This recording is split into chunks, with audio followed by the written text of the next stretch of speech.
Off, Peter Cook and Dudley Moore. My favourite film is Brassed Off. My favourite band is The Fall. Mark E. Smith. Never met him. Not sure I'd like to, really. Favourite album? The Fall. Imperial Wax Solvent. What's my favourite motorway? I hate the M6, but I love it to bits when I get to the M6 toll road.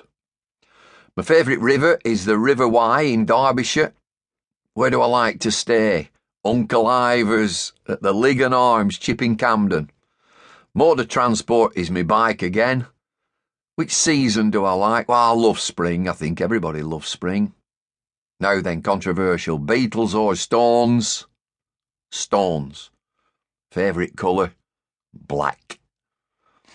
When's the best time to live? Favourite decade? 1960s. Which restaurant do I like to go to? Well, if I'm a bit flush, it'd be J. Sheiky's in Covent Garden, just by Covent Garden in London. Pub, where do I go for a pint for a tipple? The Hesketh Tavern in Cheadle-Hulme.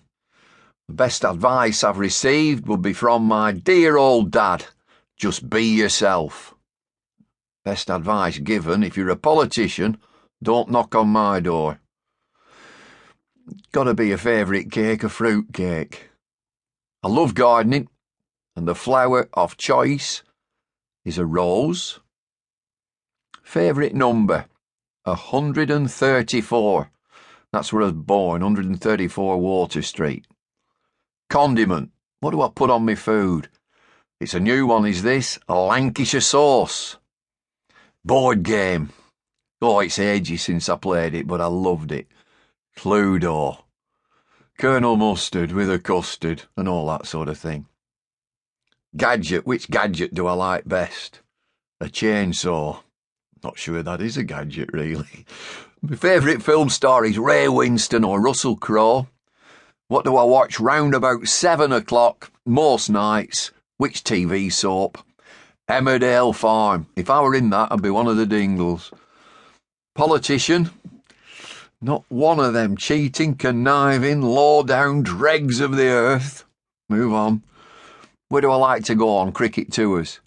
New Zealand. Fantastic place. My favourite city, of course, is Manchester. I drive an Audi, so I like that car. Memory. Favourite memory? Crikey, it's loss of memory that I think of. A piece of trivia. Now remember this, Monaco's army is smaller than its symphony orchestra. Which comedian do I split my sides at? Tommy Cooper? And a joke, I'll leave you with this one. My granny started jogging in 1998. We've no idea where she is now. Part 1, In the Box. Chapter 1, That Bloke Off the Telly. Being on television inevitably means you get recognised by people when you're out and about. It's something you become accustomed to, and I've never really had a problem with it. Although I did once get freaked out when a bloke came straight out with, "You're David Lloyd, aren't you?" Because when I say I'm recognised, I genuinely am, only never as myself. I've had Rasputin. No, I thought he had a massive beard. Tony Blair, Alan Titchmarsh. I've been all those over the years. Nice to know I've made such a good impression.